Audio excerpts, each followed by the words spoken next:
Friday Night Football is back. Tonight on the show, we'll check in with the 3 defending state champions. Can they repeat, or are they rebuilding? Plus, many of last year's top players have moved on after graduation. Who will step up in their place? We'll take a look at some of the players to watch in 2017. And we'll take you to the sidelines, see how a head coach handles the game situation up close and personal. All that and more on our Friday Night Football preseason kickoff special. Hi, I'm James Murray, senior lineman at Merrimack High School, and a new season of Friday Night Football starts right now.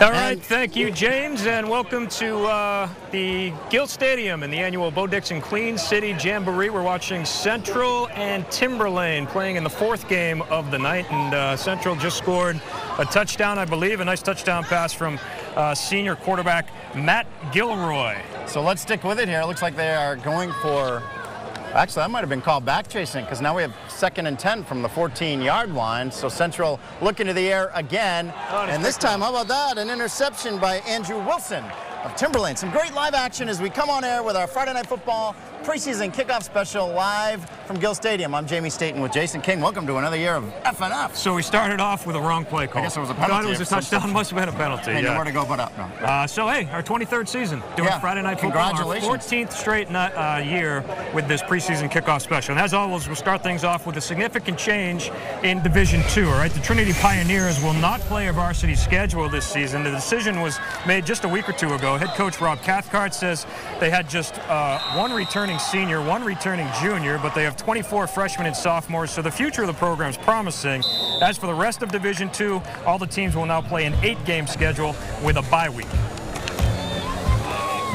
Our expectations this year are just to develop the team and the program. It's a young group, and we want them to learn football in a safe environment and get better and enjoy the sport.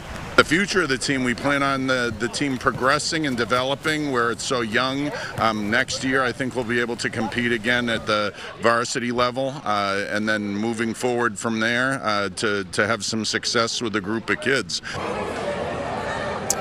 Yes, let's hope Trinity makes it back. We'll also tonight check in with the 3 defending state champs. Start with Division I and the Bedford Bulldogs. After 3 title game losses in 4 seasons, they finally broke through for the first championship in school history. Exeter 7-0. The Bulldogs have plenty of talent back, including a really good offensive line and starting quarterback Connor Robert. Defense and depth might be question marks this season. Head coach Derek Stank only returns 2 starters on the defensive side of the ball. They will likely have multiple two-way players, unlike last year when they only had 1 player that went both ways. You know, we had a great summer session. We had about 75–85% of our guys here. So, you know, I feel like that state championship, you know, hip hip hooray is been going for about 5–6 months. So, you know, we're right back out here thinking that, hey, we're just like everyone else, and all we got to do is try to be 1-0 at the end of the week. We got to fill a lot of positions because we lost a lot of good seniors, but at the same time we have a lot of great players who were shadowed by those seniors, and they're ready to step up. So I think mainly the focus has been getting these players comfortable with the system, getting them ready to go for the games to come. We're all coming out here hyped up every day, just having a fun time, and we're just trying to keep getting better every single day. And the coaches and the players, they come out here and we're just trying to make each other better, correcting each other, and that's all it comes down to. We just want to have the best season possible. All right, we'll stick with the Bulldogs for our first players to watch this year, and it's a group. Bedford has 4 returning starters on the offensive line. Senior captain Josh Colmer is the center, senior left tackle Ben Lacombe, and 2 juniors, right tackle Tim Galamaga and right guard Jacob Collins. The group has been playing alongside each other for years, and they pride themselves on being the best. We want to just make sure we know what we're doing every time we go out there and communicate and get the right people and just work well as a group. I've been playing with Timmy and Josh and Jacoby and Gavin for the past couple of years, and really got to know them as people and as players. Like, we know our weaknesses, we know what we have to get better, and we're all coming together right now. It starts with us. It really starts up front, because if we don't do our job, Connor can't get the snap, our running backs can't get the ball, we can't get the ball down the field. So we really take it upon ourselves to hold that responsibility, and I think we're going to do a great job of that this year. All right, the Merrimack Tomahawks lost a great senior class to graduation, but they do return one of the top skill players in the state. It's Joe Eichmann. He's 6 feet tall, 190 pounds. He has good speed and good hands. He actually had more receiving touchdowns than rushing last year. Eichmann will no doubt carry the load for the Tomahawks this year. He already has a scholarship offer from Bryant University. He's also being recruited by schools like Central Connecticut State and even UNH. He just loves to compete, and he loves football, and really he has a special ability with the ball, and he's able to break tackles, very good speed. He's just a special player, one of the best players I've coached. I think I've improved. Like, it's hard to tell right now, but I definitely feel faster.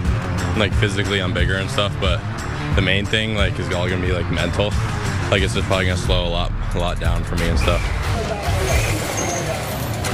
Well, let's go to the Seacoast. Exeter Bluehawks have themselves a big man up front. Willem Fromey, a senior offensive lineman, one of the biggest and best in the state. 6'6", 290 pounds, tons of potential for the next level. Willem is already committed to play at Syracuse University next year. He had offers from schools like Bryant, UMass, and UNH. He's a big kid, you know, 6'6", 282 pounds. Wingspan's very good, feet good. You know, he's obviously drawn a lot of interest, and he should have a real fine year for us. Well, I got to make sure I stay lower this year because I'm a big, tall dude, and it's tough to stay low sometimes. So that's one of the big things. And then, like I said, get stronger and faster if I can. All right, and thanks to our friend Roger Brown at the New Hampshire Football Report. We have a few other players to watch in all the divisions.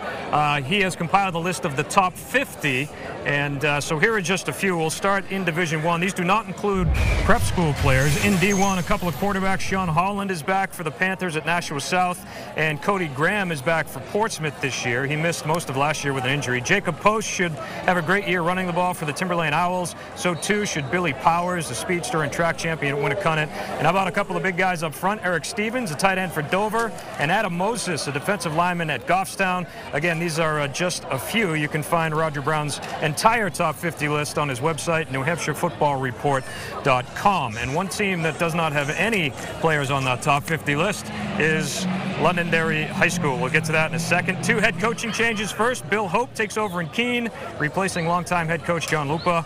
And Tarek Roth is the new head coach at Alverin. He's been an assistant in the past and also is the track coach. And now back to that. The head coach is furious that he doesn't have any players on Roger Brown's top 50 list. And I'm joking. Neither does Pinkerton. That's rare. Londonderry and Pinkerton. Is Jimmy Lozon, head coach of the Londonderry Lancers. Thanks for coming on. Yeah, thank you for having me. How are the Lancers this year? So far, so good. It's been, in comparison to the last two preseasons, this year has been awesome. It's been great. And it wasn't anything to do with the teams that we had. It's just we've had a run of bad luck as far as viruses and all kinds of things, that have an injury bug and all that kind of stuff. What kind of numbers do you have trying out this year? We're just over 100, 102. No kidding. Yeah. So, that's awesome. Yeah, it's good. Yeah, really good. Some big kids? Yeah, you know. That always helps. It seems like Londonderry prides themselves on being lean, so we're a pretty lean group. Well, look at their coach. Yeah, I know. Lead by example. Exactly. It's tough when you lose, was it a couple years ago now? You lose a guy like the quarterback Eric Fairweather, who was, I think, the Gatorade Player of the Year, wasn't he? Yep. And then you try to replace that. How's that been going? Hasn't gone so well the last couple of years. You know, he was a good player. We were surrounded with good players that year, and you know, naturally it's going to be a little bit of a drop off. So we're back on the upswing. What do you think of the health of high school football is now? Some of the programs have numbers that are down. Yours are up, but across America, something like a 9% drop-off in high school football players. What do you see as some of the trends? Yeah, it seems like that's the case for a lot of freshman teams from the coaches that I'm talking to. It seems like a lot of the freshman numbers are down. Ours are a little bit down compared to the last couple of years, but yeah, I mean, it's natural. I mean, there's you know, the concussions and ACLs and all those kind of things, and I think part of it is a lot of it's turned into one sport athletes. Unfortunately, you know, we you know, preach 3-sport athletes. We want them to play other sports, but it seems like a lot of kids are trying to focus on one, try to land that scholarship and get on to college. Well, good for the Lancers, though. 101 kids. You can't really complain about that, right? No. Good luck, Coach. Thank you very much. Season. Appreciate it. All right, Jimmy Lozon, head coach of the Londonderry Lancers. Thanks for coming by. Good luck. Appreciate it. All right, still ahead on the show. One of the best running backs in the state plays in Division 2. It's Garrett Maycomer of Plymouth. We'll hear from the defending champs coming up. Plus, Jamie Staten, he'll hit the sidelines, get up close and personal with the Timberland coaching staff. That and more when the Friday Night Football preseason kickoff special returns to Gill Stadium after this.